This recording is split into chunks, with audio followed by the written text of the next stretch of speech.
So this truck behind me, this is my 2019 truck, has been the problem child.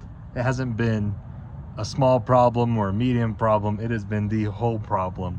You want to be an owner operator, this is the potential. This is the gamble. You know, life is a gamble, business is a gamble. You know, are you going to get a truck that's going to work? Or are you going to have problems all the time?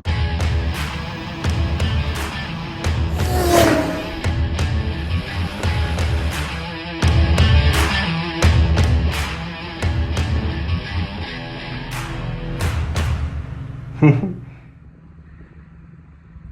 is that? YouTube. What the heck is on my face? We are here in the yard.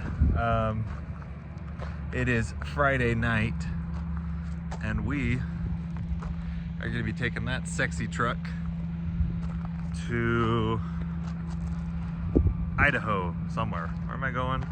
I think just Idaho Falls.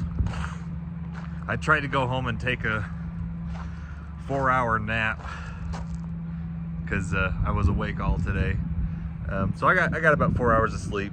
So I'm gonna feel pretty good. I'm not going that far. I'm only going like 250 miles. And then coming home, I got 250 miles, but I can stop and take a break if I get drowsy. So it's not a rushed load. So anyways. Oh, but that bumper is so clean. Oh, I mean, up top, it's still a little bit dirty looking. I really need to get up that. It's so hard to wash the top of the truck and get all the bugs off the sleeper and the wind fairing up there. But the bumper, that part's easy. Look how clean that is. Woo! I can see myself.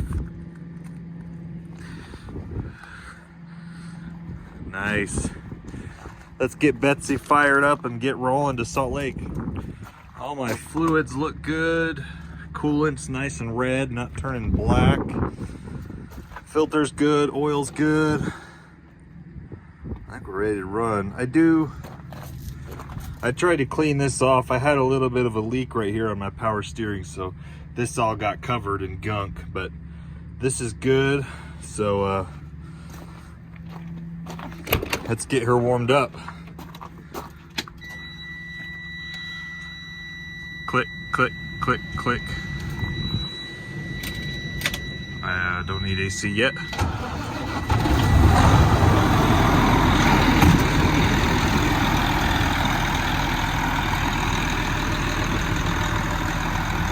Oh yeah! Oh yeah!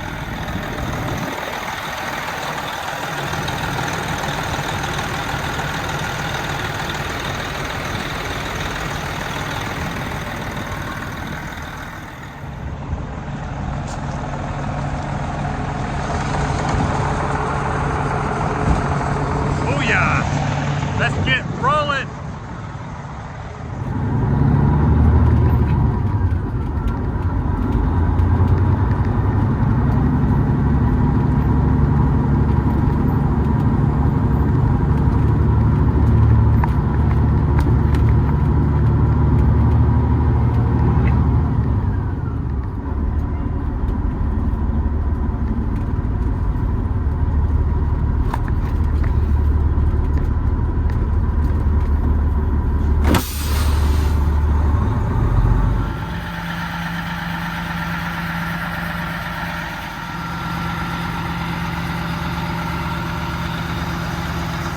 I might need to put some grease on that fifth wheel. Yeah, I'm gonna have to go put some grease on that fifth wheel. Good morning. We are here. I left my overtime trucking hat in my Honda Civic, so to hide my hat hair. We're here in Idaho Falls at the rest stop. I did my swap last night at about midnight, 12:30, something like that. Met the guy coming from Great Falls, Montana, and then he went back up to Montana. The good thing about running these loads on the weekend is there's not as much of a rush to get back home. I don't like wearing this. The good thing about the weekend loads, Friday loads, and sometimes if they have us do Saturday and Sunday loads, is that there's no rush getting back home because they're closed Saturday. So I'm not in a rush to get this trailer back to Salt Lake. And if it was a weekday, I could have forced myself to drive that last 200 miles home, but I just got tired, and you know, I can push myself to drive pretty far. If I really need to, I can push myself to drive, but I just was not feeling like I needed to hurry. So I stopped and took a good 6-hour break here in 4 or 5 hour break here at the rest stop. So, you know. And on top of that, my trailer coming home is empty, so it's not like I've got hot commodity in it. Yeah, it's an empty trailer, so yeah, I can definitely push myself if I need to drink caffeine and force myself to drive through the night. I'm pretty good at keeping myself awake, but it's also kind of fun to, after driving and having a long stressful week, it's kind of fun to just chill, you know, drive slow, drive 65 miles an hour and not rush like the world depends on it. So that's why I like the weekend loads a lot more. But anyways,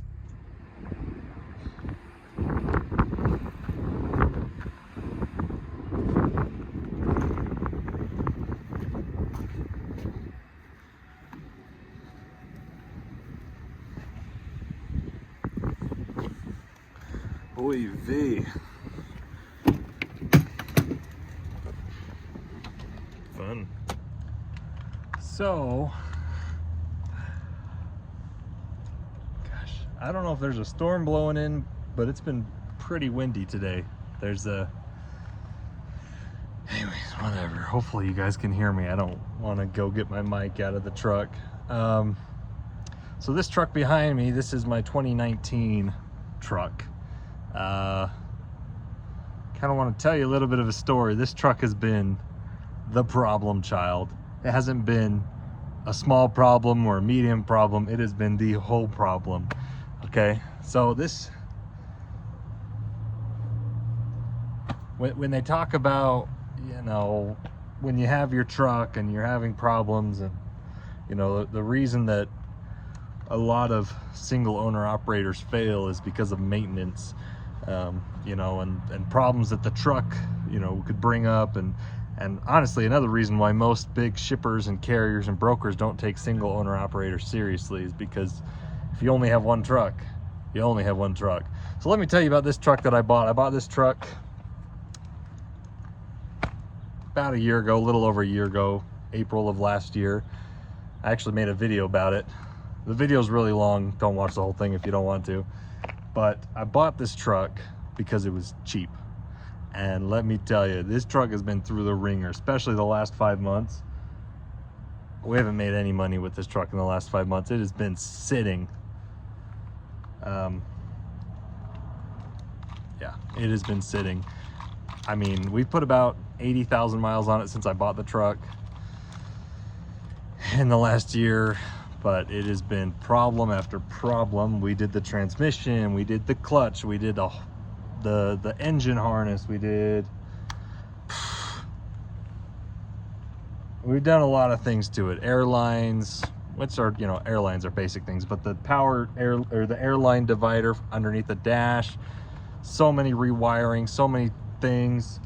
We did the bumper, we did, you know, all this stuff. But recently, in the last 5 months, it started having a little bit of a vibration. And the vibration was kind of hard because at first it wasn't that big of a deal, and it progressively got worse. And it felt like it was a suspension problem. So we did the shocks, leaf springs, airbags, the bushings for the leaf springs. We did 2 alignments, all new tires, drive tires, steer tires. We did all of it, literally. And it was still having this shake. We took the drive shaft off, got it balanced, put a new carrier bearing on it. But none of that looked like it was causing the vibration. And finally we just let it sit and idle there, and turns out it had a bad injector and it was causing a misfire, which was causing the whole engine to shake, but it was manifesting like it was a suspension problem. And yeah, so now I think we've got it fixed now. We took it to Peterbilt. My engine warranty did all of the injector, all the everything there, and same with the when we had the transmission problem. But you know, you talk about in any business as well as trucking, you have opportunity costs and then you have explicit costs.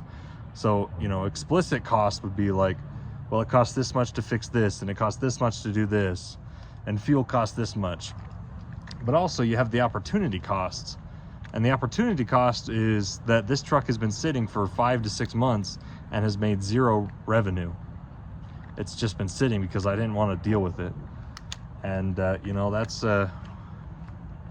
how long is your truck able to sit before you lose business and before you have all these problems? You know, I've got 5 to 6 months of insurance. I didn't take this off my insurance.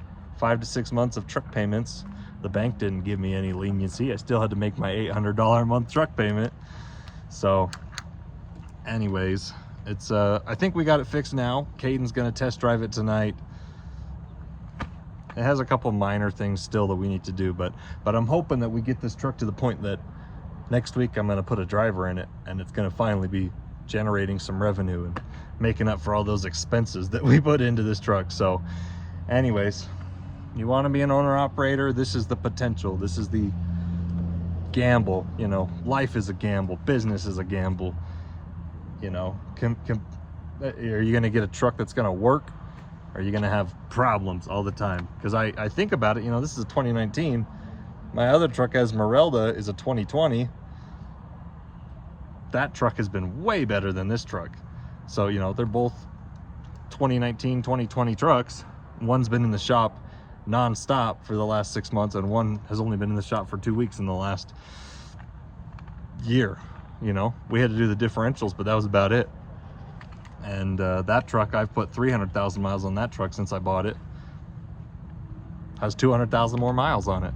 So, you know, it's you want to be an owner operator, you want to take the risk, that's the potential. And there's potential for all types of outcomes. So anyways, just wanted to share that story. This is the truck, and hopefully it's done now. I do like that silver bumper though. That is sleek.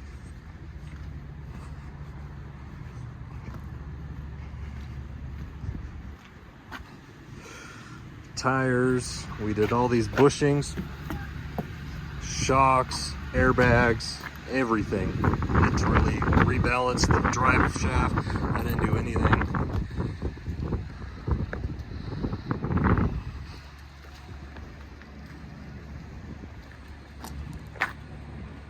Oh, and you know, can't forget the chicken lights. Ruby's down there getting aligned. So fun. Boring week for me. I'm just here dispatching the trucks, but once I get everyone else lined up, maybe I'll be able to find myself a load somewhere, and till then we'll catch you in the next video. Stay safe.